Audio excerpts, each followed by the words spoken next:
یہ کہتے ہوئے تیزی سے اٹھ کر کمرے سے نکل گئی تھی۔ رابعہ نے ماں کو شاکی نظروں سے دیکھا تھا۔ حوصلہ رکھو رابعہ، میں تمہارے بھائی سے بات کروں گی۔ کیا امی نے جس طرح انہیں تسلی دی تھی اس سے صاف ظاہر تھا کہ وہ خود بھی اس رشتے کے بارے میں کچھ زیادہ پر امید نہیں تھی، لیکن انہیں خود بیٹے سے بات کرنے کی کوشش کرنی پڑی۔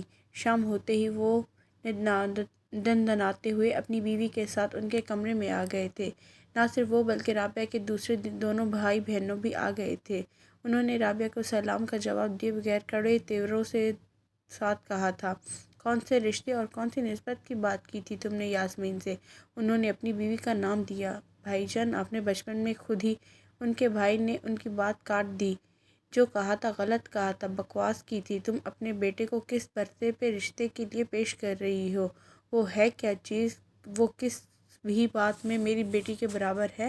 اس کی تعلیم دیکھو، میرے MBA بیٹی کو دیکھو، وہ 4,000 کمانے والا کاریگر ہے اور میری فیکٹری میں ایسے 40 کاریگر کام کرتے ہیں۔ وہ جتنی رقم ہر مہینے کماتا ہے، میں اتنی رقم ہر ماہ اپنی بیٹی کو خرچ کے لیے دیتا ہوں۔ باقی باتوں کو تو تم چھوڑ ہی دو، تم شکل دیکھو اپنے بیٹے کی۔ کیا وہ اس قابل ہے کہ میری بیٹی کے ساتھ کھڑا بھی ہو سکے؟ اور تم مجھے نسبتیں یاد دلا رہی ہو؟ ہمارے ٹکڑوں پر پل کر جوان ہونے والا، کیا ہم ساری عمر اس پر مسلط رکھیں؟ تم باتیں نہیں، خنجر تھے جو باری باری رابعہ کے دل میں گاڑے جا رہے تھے۔ میرا ہونے والا داماد اسسٹنٹ کمشنر ہے اور تمہارا بیٹا تو اس قابل بھی نہیں کہ کہیں چپراسی بھرتی ہو سکے۔ بھائی جان نے سعدیہ کا رشتہ نہیں مانگا تھا، آپ نے خود اس کا رشتہ دیا تھا۔ جو باتیں آپ آج کہہ رہے تھے وہ آپ کو پہلے سوچنی چاہیے تھی۔ رابعہ نے بھری ہوئی آواز میں ان سے کہا تھا، ہر باپ اپنی اولاد کا اچھا ہی چاہتا ہے۔ اس وقت مجھے لگتا تھا تمہارے بیٹے سے بیاہ کر میری بیٹی کا مستقبل محفوظ ہو جائے گا، لیکن تم تو اتنی احمقل نکلی کہ اپنا مستقبل تک محفوظ نہ رکھ سکی۔ میری بیٹی کا کیا خاک رکھتی؟ جو کچھ تمہارے پاس تھا تم نے شوہر پر خرچ کر دیا، یہ جانتے ہوئے بھی کہ اس کا مرض لا علاج ہو چکا ہے۔ تمہیں اتنی عقل نہیں تھی کہ اپنے بیٹے کے لیے کچھ بچا لیتی جو آج اس کے کام آتا، لیکن تم نے تو سب کچھ ناصر پر خرچ کر دیا۔ اور تمہیں اس کا کیا فائدہ ہوا؟ اس کے بھائی نے انہیں عقل سکھا رہا تھا، وہ روپیہ بچا لیتی اور شوہر کو مرنے دیتی۔ وہ روپیہ جسے جمع کرنے کا ان کا کوئی رول نہیں تھا۔ رابعہ کا دل چاہا کہ وہ ان سے پوچھے کیا یہی سبق وہ اپنی بیوی کو دینا پسند کریں گے، مگر انہوں نے صرف اتنا کہا تھا، ٹھیک ہے بھائی جان، مجھ سے غلطی ہو گئی، میں نے سعدیہ کا ذکر لے بیٹھی، آپ بہتر اس کا بھلا بھلا سوچ سکتے ہیں۔ وہ یہ کہہ کر کمرے سے نکل آئی تھی۔ دوسرے بھائی بھی ان کی حمایت میں ایک لفظ نہیں کہا تھا۔ سگے رشتوں سے جو تھوڑی بہت انسیت تھی وہ بھی اس دن انہیں ختم ہوتی ہوئی محسوس ہوئی تھی۔ اس لیے آج جب 3 دن بعد معیز ان سے ملنے آیا تھا تو انہوں نے اسے گھر تلاش کرنے کے لیے کہا تھا۔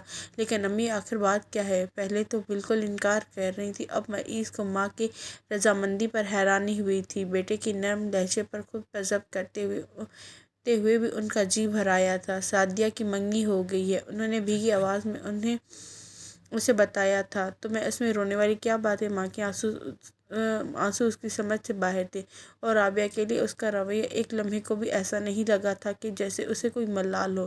کیا سعدیہ کی منگنی ہونے پر کوئی رونے والی بات نہیں ہے؟ رابعہ نے شاکی لہجے میں اس سے پوچھا تھا۔ ہاں امی، اس میں رونے والی کیا بات ہے؟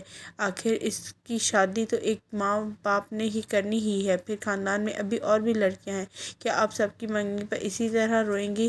سعدیہ کوئی دوسری لڑکی نہیں ہے، وہ بچپن سے تم سے منسب تھی۔ پھر اب ایک بار پھر اس کے آنسو چھلک پڑے تھے۔ وہ بے اختیار ایک طویل سانس لے کر رہ گیا۔